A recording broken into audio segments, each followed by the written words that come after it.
Hi, I'm Chris Fort with the Council on Alcoholism and Drug Abuse of Northwest Louisiana. We are proud to participate in this year's National Institute on Drug Abuse, or NIDA, National Drugs and Alcohol Facts Week. With the special focus on today's topic, mindfulness. Both CADA and NIDA care about you and your well-being. We want to help empower yourself against stress with techniques such as mindfulness and more. Everyone gets stressed out. The stress is the body's natural response to difficult or scary situations. When you're under stress, your brain and heart work quicker, you breathe faster, your muscles tense up. That's because stressful thoughts make your brain sense danger and wants to make sure that you're ready for anything. Uncontrolled stress can cause serious problems. It can lead to feeling depressed or not even be able to focus in class. Too much stress can even lead to headaches and stomach aches. Stress is a leading cause of overeating. Uncontrolled stress can also increase the risk that you may start to abuse drugs and alcohol. Trauma and mental health issues can lead people to turn to self-destructive behaviors in an attempt to put the pain at ease. But these behaviors often end up creating more stress in the long run. There are better ways to calm your mind. Dealing with stress in a positive way means you'll be able to live your best life. You'll be able to focus and fulfill your dreams. So, how can you calm your mind? You can do it yourself. This brief video will show you how to use these techniques on your own.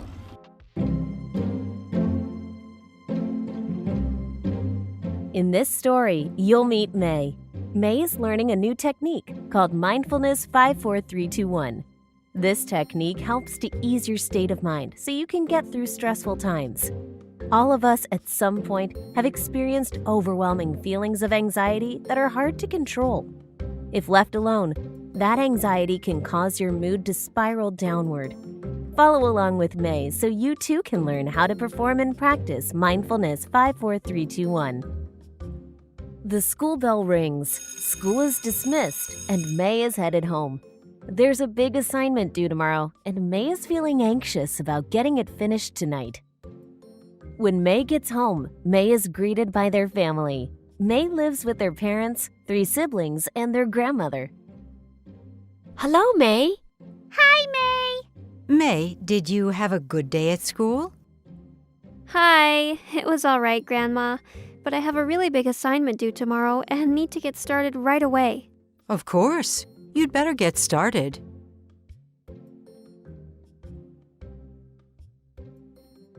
May sits down at the kitchen table and begins working. But then it becomes hard for May to focus on the assignment.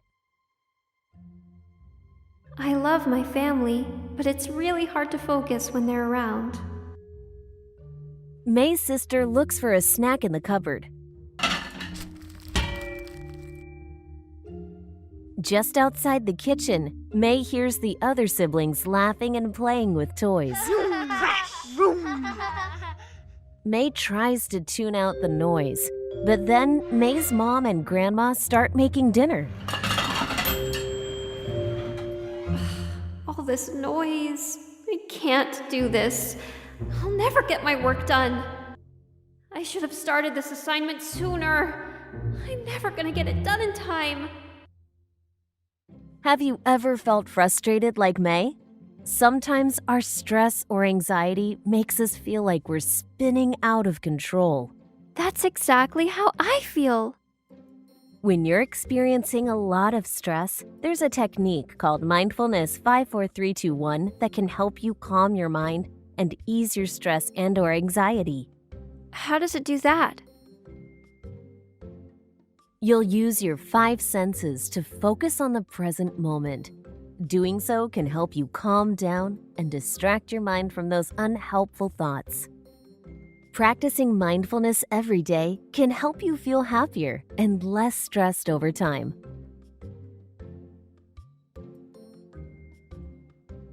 Let's give it a try. Follow along with May as we walk through the steps together. First, sit comfortably in a chair with your feet flat on the ground. Lay your hands gently on your lap, on the arms of the chair or by your side. Now, pay attention to your breathing. Notice how it feels as you take a slow breath in. Then, exhale slowly, and notice how it feels as the air leaves your body. Take a moment to look around you. Identify 5 things you see. I see my water bottle, a bowl of gummy bears, a pen, my phone, and a pad of paper. Pick one object to focus on and pay attention to its details. My water bottle is green, tall, and has a black cap. Oh, and my name is on it. Now, find 4 things you can touch. I can touch the chair, this highlighter over here, my notebook, and my jeans. Choose one of those items.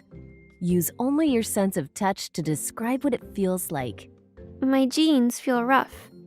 They feel a little stiff, too. Next, identify 3 things you can hear.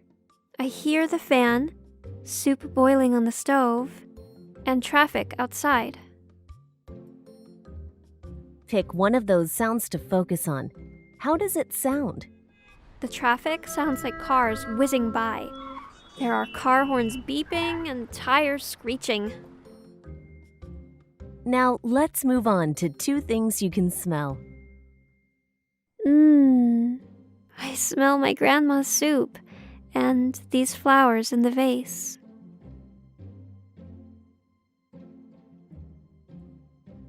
Focus on one smell and describe it. My grandmother's soup has a flavorful aroma. I can smell the spices, too. It smells so delicious, it's making me hungry. Finally, identify one thing you can taste. These gummy bears. Put one in your mouth and notice how it feels. Then, take a bite and describe how it tastes.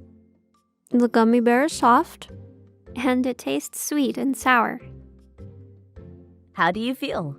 The goal is to help you focus less on your worries and more on the here and now. I can focus better now. Let me figure out which part of the assignment to work on first. It's good to practice this a couple of minutes every day, just as you practice a sport, an instrument, or another hobby. It takes practice to become comfortable with Mindfulness 54321. It might not work immediately, but as you get better at it, you'll find you can do it more quickly. And more importantly, you can do it anytime, anywhere. The next time you feel worried, stressed, or anxious, bring yourself back to the present moment and focus on your 5 senses. Now that you've learned how to use Mindfulness 54321 to calm your mind during a stressful situation, explore other skills in this series that can be helpful to you.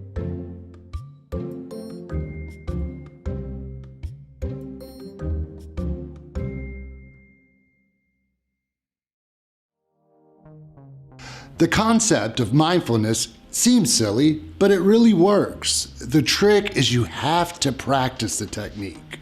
The more you do it, the easier it gets. No one wants to feel stressed out, anxious.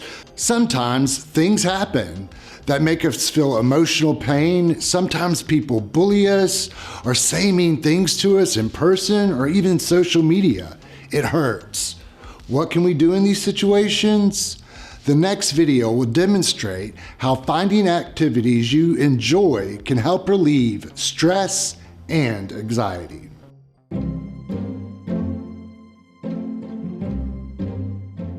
This is the story of Adrian, who is learning about increasing favorite activities to help cope with anxiety and stress. Often, when we're stressed or feeling down, we participate less in activities than we normally would. But doing more of the activities we enjoy can actually help reduce stress and give us more energy. Listen to Adrian's story to learn more. Adrian's family recently moved from a rural reservation to a large city. This move is a big change for Adrian, but Adrian is hopeful about getting off to a good start. After a month at the new high school, Adrian began making new friends and connecting with classmates through social media. Everything seemed to be going well until some social media posts about Adrian began appearing. Wow, I can't believe people would say this. I thought they were my friends. The posts were mean and hurtful rumors about Adrian. Adrian doesn't tell any family or close friends about the posts, nor does Adrian respond. Adrian thinks that responding to the lies will only make things worse. Adrian feels sad and hurt by the rumors and chooses to stay in their bedroom most days after school, not talking to family or wanting to do anything. Have you ever felt this way? Not wanting to do anything or talk to anyone when you feel down or sad? This happens to a lot of people. They stop doing activities they enjoy and they pull away from the people who care about them, like their family, friends, and community. The problem is, when you do this, it often leads to more sadness and loneliness and feeling depressed. You may feel more tired and your mood may dip even further. Although it might not seem like it, doing something enjoyable, even when you feel sad, can help you feel better and improve your mood. Sometimes even a brief 5-minute activity, like getting outside or talking to someone, can make you feel better. Doing several short activities during the day works even better. I'm not even sure where to start. No problem. I'll walk you through how to build your favorite activities into your day. First, keep track of your moods and feelings throughout the day. Look for patterns. There are free apps you can use on your phone to track your mood during the day, or you can simply write it down. How many activities are you doing per day? What are you doing when you feel the best? What are you doing when you feel the worst?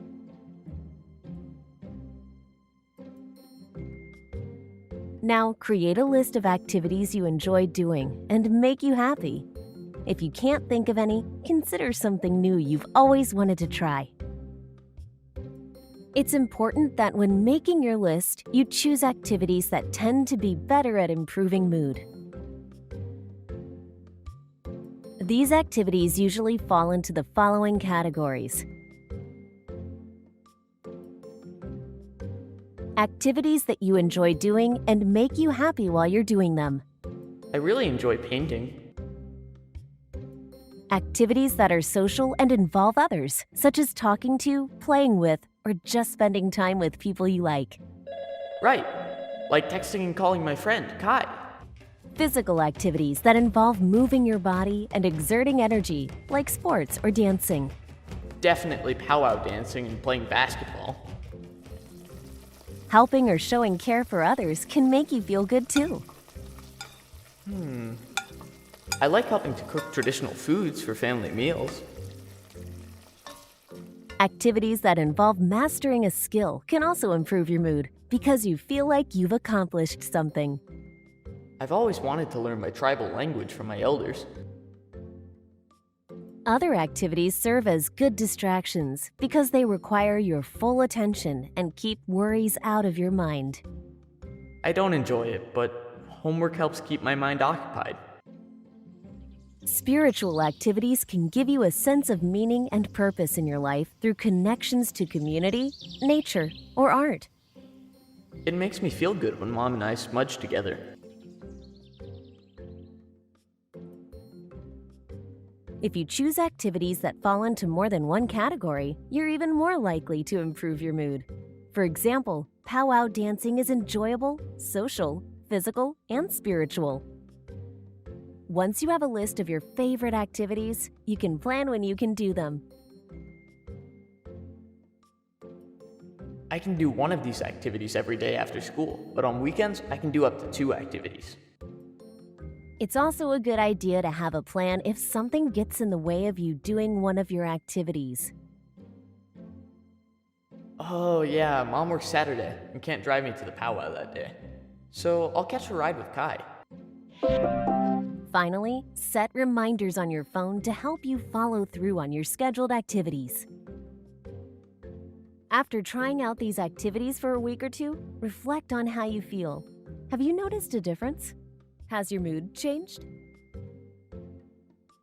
Remember, you have the ability to affect how you feel. Increase your favorite activities when you're feeling down. Don't stop doing them. The more you're able to include these activities in your daily schedule, the better you'll feel, and the easier it will be to deal with things that bring you down. Now that you've learned about increasing your favorite activities to help improve your mood when you're feeling down, explore other skills in this series that can be helpful to you.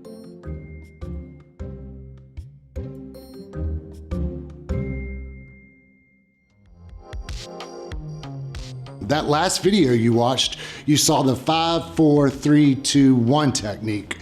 And that's a good way to bring you back to the present to relieve that anxiety and stress. First, you just choose 5 things to see, 4 things to touch, 3 things to hear, 2 things to smell, and choose that last thing and taste it. And that will bring you back to the present and relieve some of that anxiety. Remember, you have more power than you think in your own happiness and well-being. If you will practice some of these tips you've learned here today, I think you'll be surprised how much better you can make yourself feel. If you ever feel like you're dealing with more than you can handle, talk to a trusted adult or a doctor, or contact the National Suicide Prevention Lifeline at 1-800-273-8255. The hotline helps people with all sorts of issues, not just suicide. Thank you for your time today.